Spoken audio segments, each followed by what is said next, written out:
Chinese leader Xi Jinping has made the reunification of China with Taiwan central to his promise to deliver, quote, the great rejuvenation of the Chinese nation.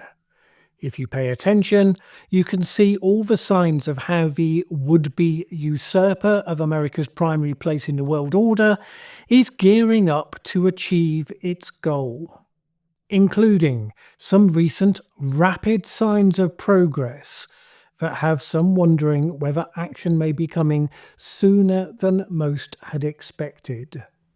Well, if it goes wrong, could be World War III. So let's have a look. You have to start by understanding something of the Chinese historical approach to war and conflict. It has often been heavily influenced by the Chinese warfare strategy doctrine of Sun Tzu, the art of war. The central premise of that was that objectives should be pursued in the long term with the exercise of power and diplomacy. And this way, you can often avoid outright war altogether.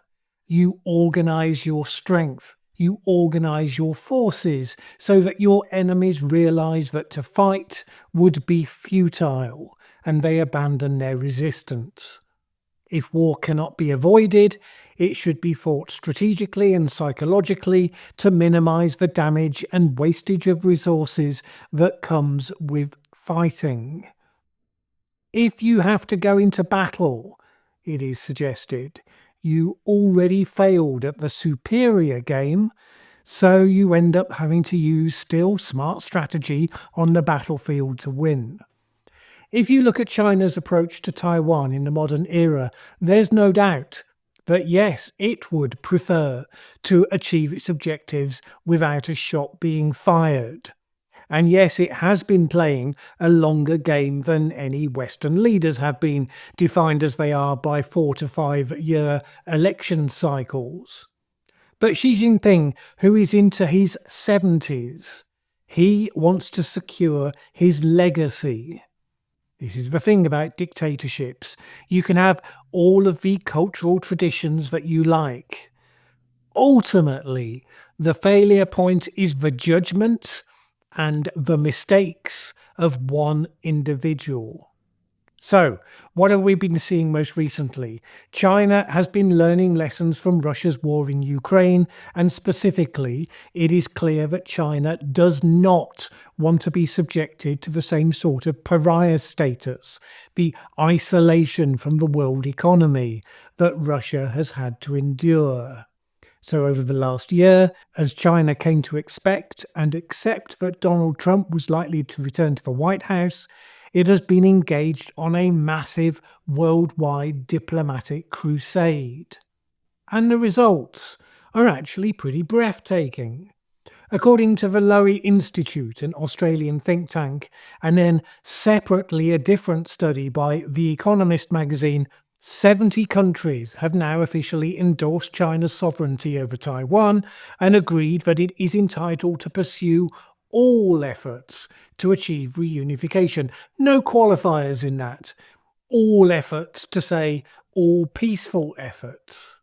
The vast majority of those countries adopted that new wording in the past 18 months in response to China's diplomatic push. They're mostly made up of the global South countries, spanning Asia, Europe, Africa, Oceania, and Latin America. The biggest bloc is in Africa. In September last year, 53 African governments signed a statement at a Beijing summit pledging that Africa, quote, firmly supports all China's unification efforts. The Lowy Institute study said that by the end of last year, 119 countries, 62% of the member states of the United Nations, had endorsed China's preferred wording for accepting its claim on sovereignty. Many of these countries provide China with access to critical resources, as well as strategic locations such as ports and trade routes. Were China to be the target of Western sanctions, it would be much better insulated if much of the world had already recognized the legitimacy of its actions, needless to say. China would potentially be able to rally support for its actions at the United Nations, making the validity of extreme sanctions or military action by the US much more tenuous. Of course, under the Sun Tzu brand of warfare, the fact of its gathering support will have the most salutary effect in Taiwan itself. It'll be just one more factor eroding the will of the Taiwanese to resist what China hopes will come to be seen as the inevitable. There are other signs of China's bit by bit wearing away. Recently, young people in Taiwan, who were formerly the most patriotic and pro independence group, have been making a major shift in attitude. The Financial Times noted a recent incident that highlighted the process, and it said this: last spring, pupils at National Chiayi Girls Senior High School in southern Taiwan were set an unusual topic for their annual essay exam: how to negotiate with a dictator. The students had to choose the best survival strategy for a small country facing a powerful neighbour, prevent war at all costs, or deter through strength. The exam paper mentioned Russia's assault on Ukraine, but the unspoken parallels with China's threat to their own country were obvious. Teachers say they were stunned when they got the scripts back. Nearly all the teenagers argued that Taiwan must do everything to avoid provoking China into attacking it. Almost without exception, they wrote that, being small and weak, Taiwan must avoid appearing as a threat to China, says Chu Yi-chun, who teaches Mandarin. No matter how they harass us, we must tolerate it, they said.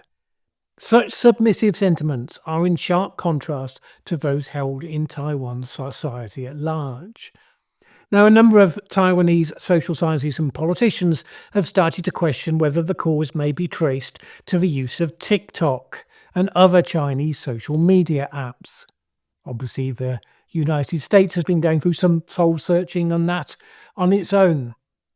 In Taiwan, they believe the app has been pushing content that seems innocent, but is calculated to get young people looking more favourably towards the PRC and to feel more negatively about their own nation. Just over the 6 months between June and December last year, researchers traced the age group 20 to 24, seeing marked downturns in people saying that they identify as Taiwanese, with an uptick in those saying they primarily identify as Chinese. TikTok is not widely used by older groups in Taiwan, but 44% of primary age school pupils use it, and 60% of junior high school students do. Among school children, girls are massively the heaviest users, many of them attracted initially by dance videos.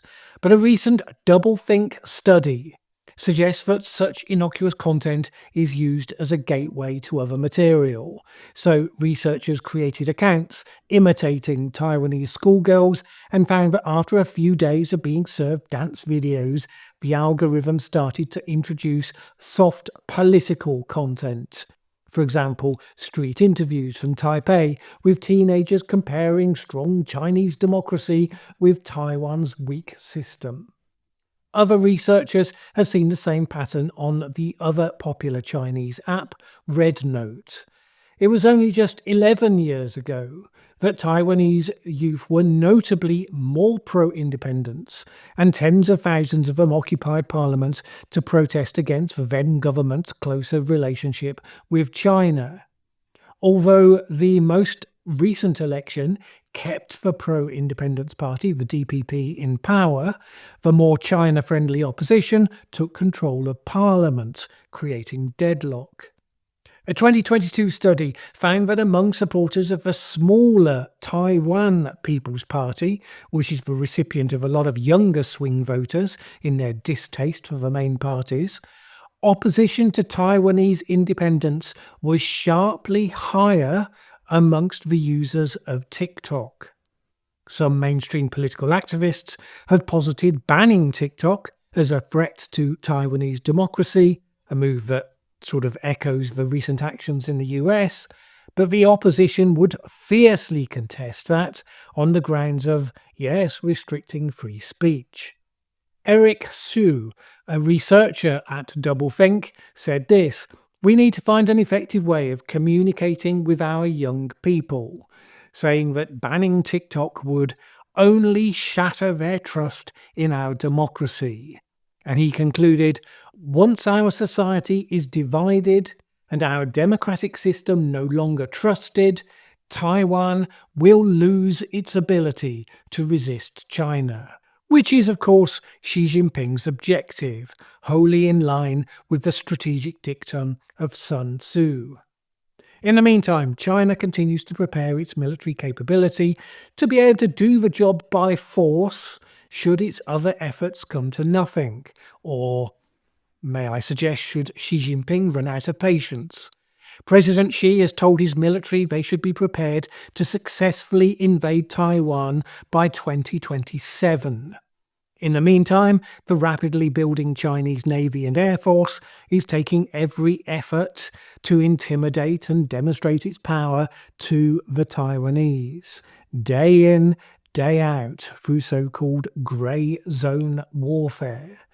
So last year, there were over 3,000 incursions into Taiwan's airspace by Chinese warplanes, a practice that's designed to provoke psychological exhaustion in Taiwan, whilst also having the benefit of honing the skills in the Chinese military that would be needed for an attack were it to take place. That's the air domain. China has also been swamping the waters around the island with drones and balloons and civilian boats. In December, it started doing unannounced, large-scale military drills, seeking to normalise an increasingly heightened military presence.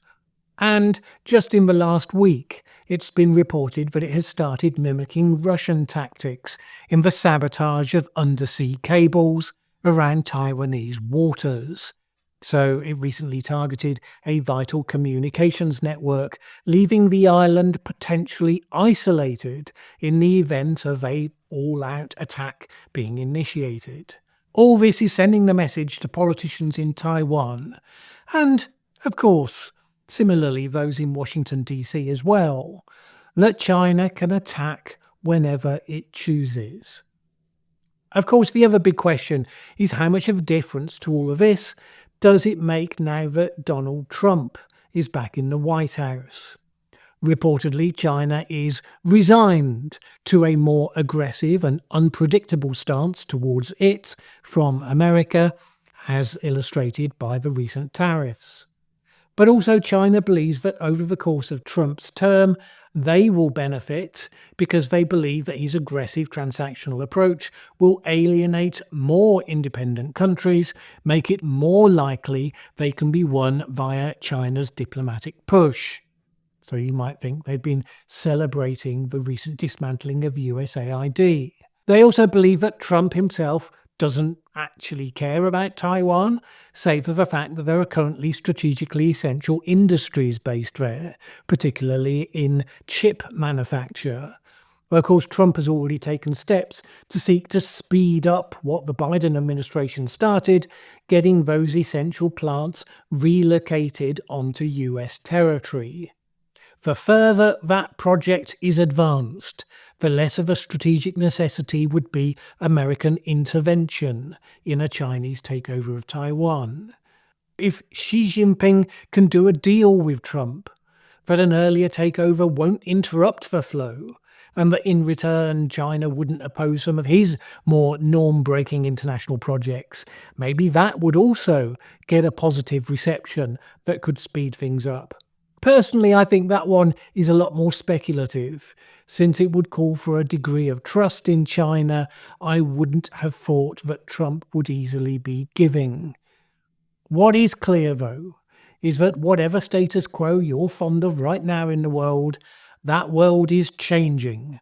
It is gearing up for much bigger changes to come, and with all of that comes, of course, a degree of heightened risk.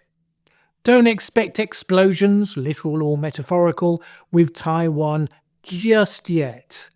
But don't count out that they are coming relatively soon.